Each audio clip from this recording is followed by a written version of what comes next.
Hello my dear friends, एक बार फिर से स्वागत है आप सबका हमारे यूट्यूब चैनल फार्मा सॉल्यूशन अड्डा में। फ्रेंड्स, आज की इस वीडियो में हम डिस्कस करने वाले हैं एक बहुत ही खतरनाक रेस्पिरेटरी डिजीज के बारे में, यानी एक ऐसी बीमारी जो हमारे लंग्स को बहुत ज्यादा नुकसान पहुंचाती है।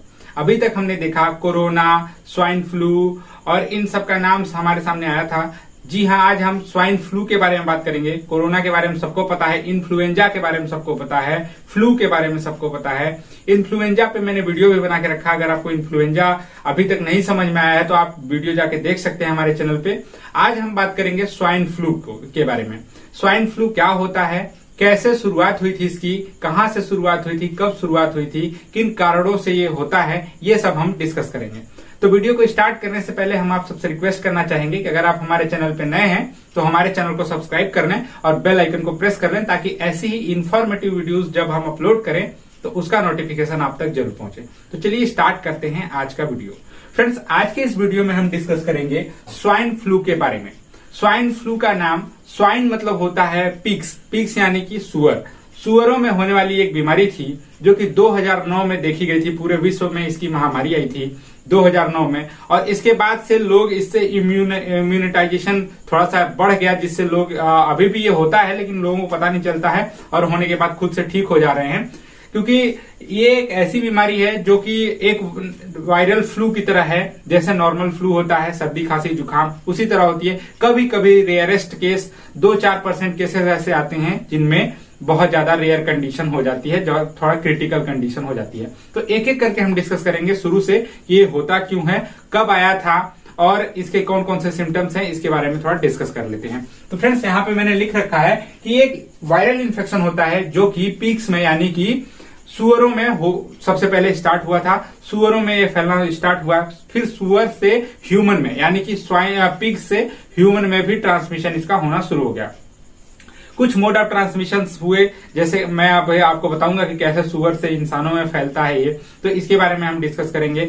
2009 में इसकी महामारी आई थी, तो इसके बाद से लोगों को बहुत ज्यादा इसके बारे में प्रिकॉशंस के बारे में बताया गया, जिससे अभी ये थोड़ा आप इतनी जल्दी तो नहीं आता है, अभी जल्दी किसी को होता नहीं है, लेकिन अगर हो जाता है तो आप इस वीडियो के माध्यम से इसके लिए जानकारी प्राप्त कर सकते हैं और इससे बच सकते हैं।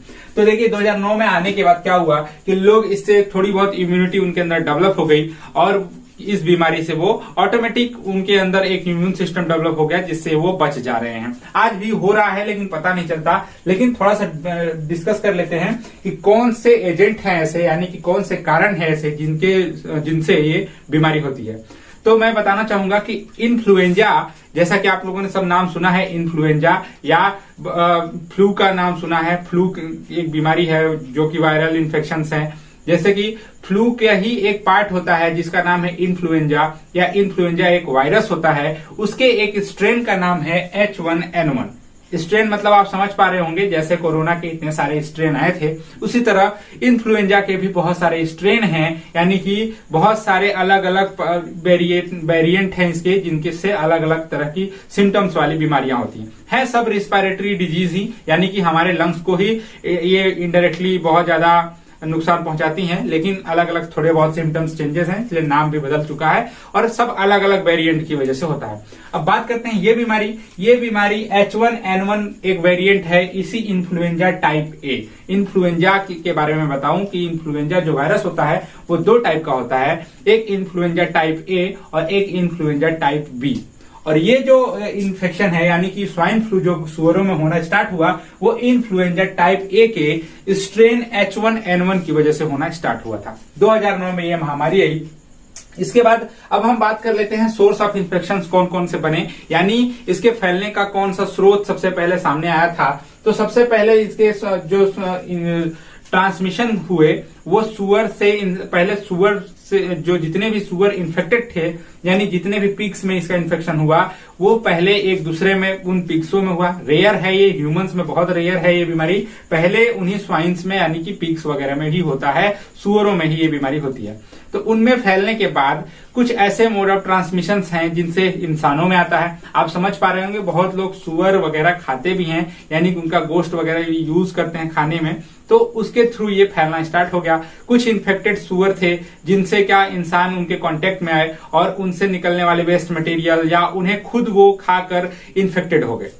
अब बात करते हैं अगला मोड ऑफ ट्रांसमिशन क्या है। अब इंसानों में बहुत रेयर केस में फैला, इसके बाद कुछ इंसान जो थे इन्फेक्टेड वो अगले 2-4 लोगों को इसका इन्फेक्शन जो है एक दूसरे से फैला दिए। और इंसानों में फैलने का मोड ऑफ ट्रांसमिशन बिल्कुल सिंपल सा है, वायरल इन्फेक्शन है।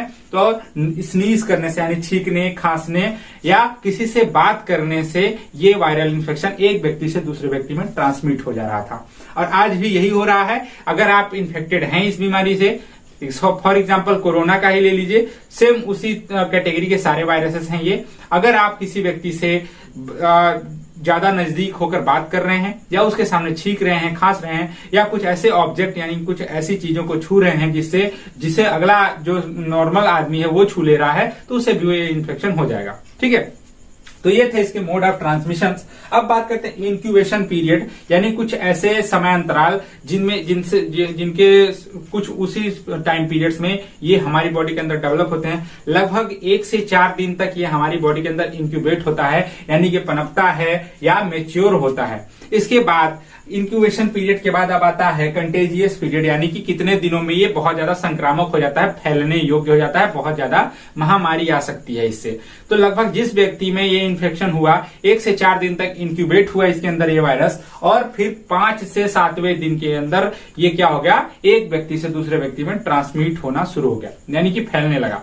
तो फिर ये क्या होगा, उस समय जब 5 से 7 दिन अगर आपकी बॉडी में ये है और आप इसको इग्नोर कर दिए तो ये क्या हो गया, फिर आपसे दूसरे व्यक्ति में भी फैलना शुरू हो जाएगा। तो ये था इसका सिंपल सा फंडा इसके मोड ऑफ ट्रांसमिशन का।